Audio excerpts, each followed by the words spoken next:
Subscribe कीजिए 10th class गणित channel को और बेल आइकन को दबाइए लेटेस्ट वीडियो देखने के लिए।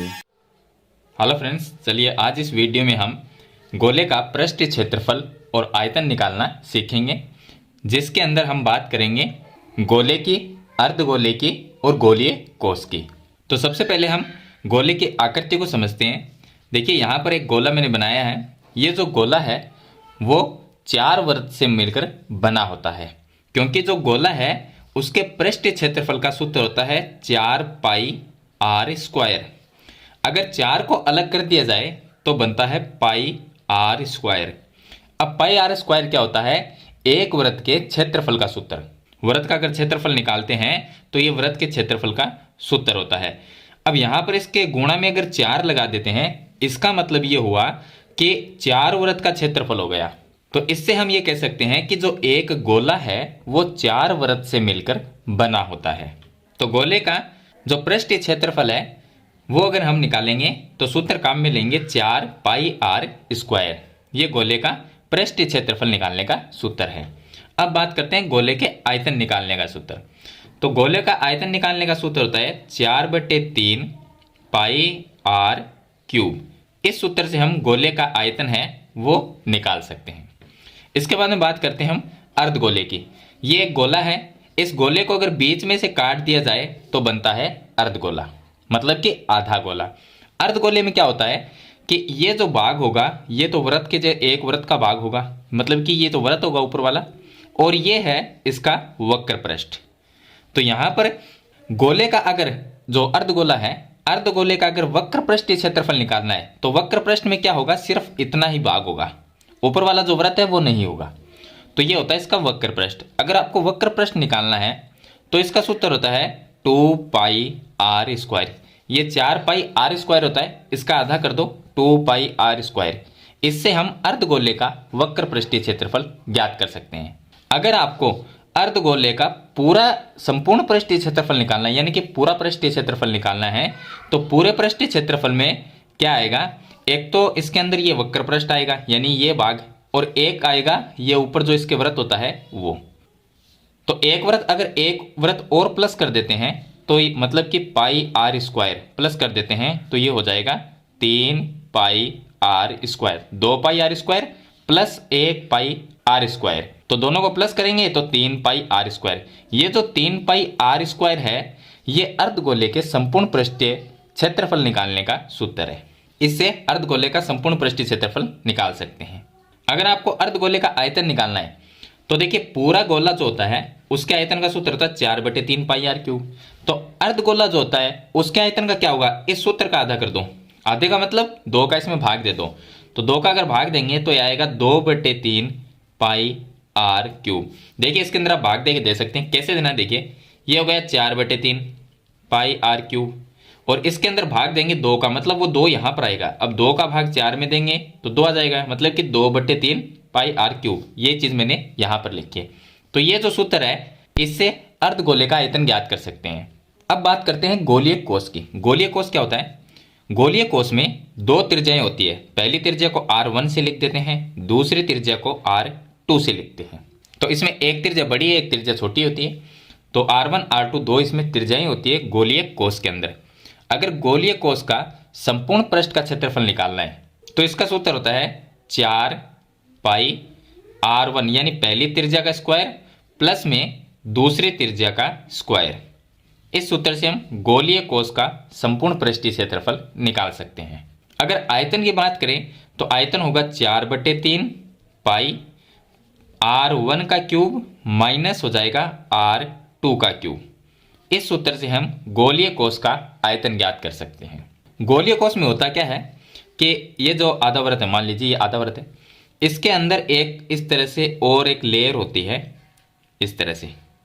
तो यहां पर त्रिज्याएं अलग अलग होती है, क्योंकि ये केंद्र हो जाएगा। फिर ये अगर केंद्र होगा तो एक त्रिज्या तो यहां तक होगी और एक त्रिज्या यहां तक होगी बाहर तक। तो इसमें 2 त्रिज्याएं होगी, एक तो ये अंदर के भाग वाली त्रिज्या और एक ये पूरी यहां तक। तो 2 इसके अंदर त्रिज्याएं। तो इस तरह का एक गोलीय कोष होता है जिसका संपूर्ण पृष्ठीय क्षेत्रफल का सूत्र ये है और आयतन निकालने का ये सूत्र है। तो चलिए इसके अंदर हम स्टेप बाय स्टेप एक एक करके हम सबसे पहले गोले का पृष्ठीय क्षेत्रफल ज्ञात करते हैं। तो इसके अंदर हम ये मान लेते हैं कि जो त्रिज्या है उस त्रिज्या को हम मान लेते हैं कि त्रिज्या हमारे पास में कोई भी प्रश्न में दी हुई होगी 3.5 सेंटीमीटर हम त्रिज्या मान लेते हैं।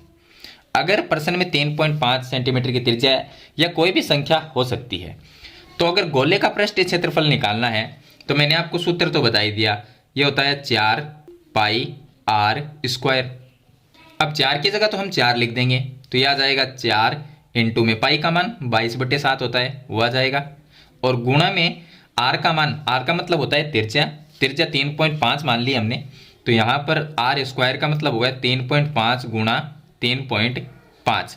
अब देखिए ये 3.5 का डबल होता है 7, यानी कि इसका भाग इसमें जाएगा 2 बार, 2 का भाग 22 में जाएगा 11 बार। 11 को 4 से अगर गुणा करते हैं तो ये आता है 44 गुणा में 3.5, तो ये आ गया 3.5।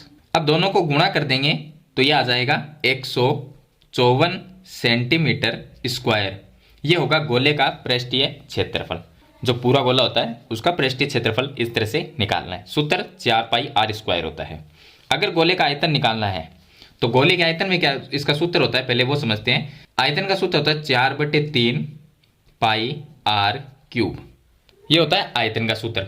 अब आयतन में भी देखिए पाई का मान हम 22/7 लिख देंगे, और आर है वो त्रिज्या, मतलब आर का मान होगा तो हम आयतन निकाल सकते हैं। तो आर का मान हमने 3.5 मान लिया, तो यहाँ पर हम लिख देते हैं 4/3 गुणा पाई का मान 22/7 हो जाएगा, और गुणा आर क्यूब, आर क्यूब का मतलब हो गया 3.5 गुणा में फिर से 3.5 और फिर से गुणा में 3.5, या आप 3.5 का क्यूब लिख सकते हो सीधा ही।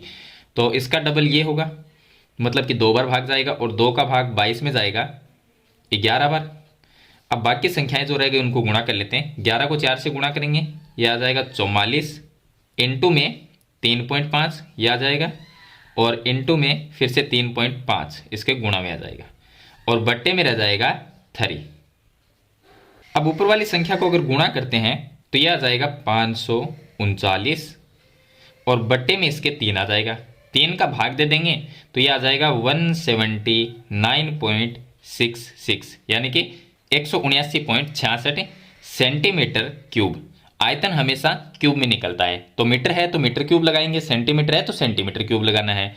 चलिए इसके बाद में अर्धगोले का वक्र पृष्ठीय क्षेत्रफल निकालेंगे। तो अर्धगोले का वक्र पृष्ठीय, देखिए पूरे गोले का ये जो पृष्ठीय क्षेत्रफल है ये वक्र पृष्ठीय ही है, तो पूरे गोले का 4 पाई आर स्क्वायर है, तो आधे गोले का कितना होगा 2 पाई, यानी सूत्र का आधा हो जाएगा, तो ये हो जाएगा 2 पाई आर स्क्वायर, ये हो जाएगा। अब 2 की जगह 2 लिख देंगे, पाई का मान 22/7 आ जाएगा, और गुणा में आर स्क्वायर मतलब कि त्रिज्या लिखनी है, तो त्रिज्या लिख देंगे 2 बार गुणा में 3.5 गुणा 3.5। अब इसका भाग इसमें जाएगा 2 बार, 2 से ये 2 कट जाएगा, 22 को 3.5 से गुणा कर देंगे, तो गुणा करेंगे तो ये आ जाएगा 77, तो यहाँ पर हम लिख देंगे 77 सेंटीमीटर स्क्वायर। या आप देखिए यहाँ पर 154 सेंटीमीटर स्क्वायर आया था पूरे गोले का पृष्ठीय क्षेत्रफल, तो आधे गोले का इसका आधा कर देंगे, 154 का आधा करेंगे तो 77 ही आएगा, लेकिन ऐसे कर नहीं सकते क्योंकि हमें इसको सूत्र से निकालना है। तो ये हो जाएगा अर्धगोले का वक्र पृष्ठीय क्षेत्रफल, इस तरह से निकालेंगे। अगर अर्धगोले का संपूर्ण पृष्ठीय क्षेत्रफल निकालना हो, संपूर्ण पृष्ठ में क्या होगा, इसका सूत्र एक अलग बन जाता है। ये 2 पाई आर स्क्वायर है, तो संपूर्ण पृष्ठ में एक वृत्त प्लस होता है, मतलब और जोड़ देते हैं, तो ये हो जाएगा 3 पाई आर स्क्वायर। अब इसमें 3 की जगह हम 3 लिखेंगे, पाई का मान 22/7 लिखना है, यह आ जाएगा, गुणा में आर का मान त्रिज्या इसकी 3.5 हमने माननी है, तो इसको 2 बार लिख देते हैं, 3.5 गुणा 3.5। अब इसका भाग इसमें जाएगा 2 बार, 2 का भाग इसमें जाएगा 11 बार, 11 को हम 3 से गुणा करते हैं तो यह आ जाएगा 33, और गुणा में आ जाएगा 3.5। अब दोनों को गुणा करेंगे तो यह आ जाएगा 115.5 सेंटीमीटर स्क्वायर, ये इसका क्षेत्रफल आ जाएगा, अर्धगोले का संपूर्ण पृष्ठीय क्षेत्रफल। अगर आपको अर्धगोले का आयतन निकालना है और त्रिज्या दी गई है तो इसका सूत्र लिखेंगे। सबसे पहले तो 2/3 पाई आर क्यूब, ये सूत्र लिख देंगे। देखिए यहाँ पर जो गोला है उसका आयतन का सूत्र 4/3 पाई आर क्यूब है, तो आधे गोले का आयतन का सूत्र हो जाएगा 2/3 पाई आर क्यूब, यानी इस सूत्र का आधा सूत्र है ये। तो गोला भी आधा है तो सूत्र भी इसका आधा हो गया। चलिए यहाँ पर इसको हल करेंगे तो 2/3 का 2/3 आ जाएगा, पाई का मान 22/7 लिखेंगे, और आर क्यूब का मतलब जो त्रिज्या है उसको 3 बार गुणा में लिख देंगे, 3.5 गुणा में 3.5, फिर से लिख देंगे गुणा में 3.5। इसका भाग जाएगा इसमें 2 बार, 2 से ये 2 कट जाएगा, तो ये संख्या आ जाएगी 22 रह जाएगा, और गुणा में रह जाएगा 3.5, फिर से गुणा में रह जाएगा 3.5, और इसके बट्टे में ये 3 रह जाएगा, तो बट्टे में लिख देंगे 3। चलिए ऊपर वाली संख्या को गुणा करते हैं तो ये आ जाएगी 269.5, और बट्टे में इसके 3 आ जाएगा। अब इसमें 3 का भाग देंगे तो ये आ जाएगा 89.83 सेंटीमीटर क्यूब। अब जोड़ बाकी जो है यानी कि गुणा भाग जोड़ बाकी जो भी है वो आप कर ही सकते हैं। तो यहाँ पर 89.83 सेंटीमीटर क्यूब, आयतन हमेशा क्यूब में निकलता है, मैं काफ़ी बार आपको बता भी चुका हूँ। तो ये सेंटीमीटर क्यूब है, ये अर्धगोले का आयतन आ जाएगा। चलिए इसके बाद में हम बात करते हैं गोलीय कोष का संपूर्ण पृष्ठ क्षेत्रफल और गोलीय कोष का आयतन कैसे निकालते हैं। चलिए अब गोलीय कोष का संपूर्ण पृष्ठीय क्षेत्रफल ज्ञात करते हैं। तो यहाँ पर मैं आपको बता देता हूँ, देखिए गोलीय कोष का संपूर्ण पृष्ठीय क्षेत्रफल का सूत्र होता है 4 पाई ब्रैकेट में r1 का स्क्वायर प्लस r2 का स्क्वायर। इसके अंदर 2 त्रिज्याएं होती है, तो हम ये मान लेते हैं कि जो r1 त्रिज्या है उसको तो हम मान लेते हैं कि 7 सेंटीमीटर है, क्योंकि इसमें त्रिज्या 2 माननी पड़ेगी, और r2 जो त्रिज्या है उसको हम मान लेते हैं वो 5 सेंटीमीटर की त्रिज्या है। तो इसके अंदर 2 त्रिज्याएं होगी गोलीय कोष में। तो r1 है वो बड़ी त्रिज्या है, r2 है वो छोटी त्रिज्या है। तो यहाँ पर 4 की जगह तो 4 लिखना है, पाई का मान 22/7 लिखना है। उसके बाद में r1 पहली जो त्रिज्या है वो 7 है तो 7 का स्क्वायर, और प्लस में दूसरी त्रिज्या है वो 5 है तो 5 का स्क्वायर। अब इसको सरल करते हैं, 22 को 4 से गुणा करते हैं, ये 88 बट्टे में आ जाएगा इसके 7, और ब्रैकेट वाली संख्या को हल करते हैं तो 7 का स्क्वायर है वो हो जाएगा 49, प्लस में 5 का स्क्वायर हो जाएगा 25, ये आ जाएगा 88 बट्टे में 7 और गुणा में 49 प्लस 25, ये हो जाएगा 74 यानी कि 74। अब 88 को और 74 को गुणा कर लेते हैं तो ये आ जाएगा 6512, और बट्टे में आ जाएगा इसके 7। अब इसमें 7 का भाग दे देंगे तो ये आ जाएगा 930.28 सेंटीमीटर स्क्वायर। यह आ जाएगा गोलीय कोष का संपूर्ण पृष्ठीय क्षेत्रफल। अब इसका आयतन निकालते हैं। तो अगर गोलीय कोष का आयतन निकालना है तो उसका सूत्र होता है 4/3 और पाई ब्रैकेट में पहली त्रिज्या यानी r1 का क्यूब माइनस में दूसरी त्रिज्या r2 का क्यूब। तो 4/3 का 4/3 लिख देंगे, पाई का मान 22/7 आ जाएगा।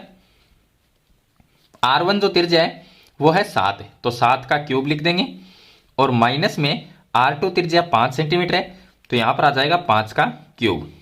22 को 4 से गुणा करेंगे, यह आ जाएगा 88, और 3 और 7 को ऐसा ही रख लेते हैं क्योंकि भाग देने में आसानी रहेगी।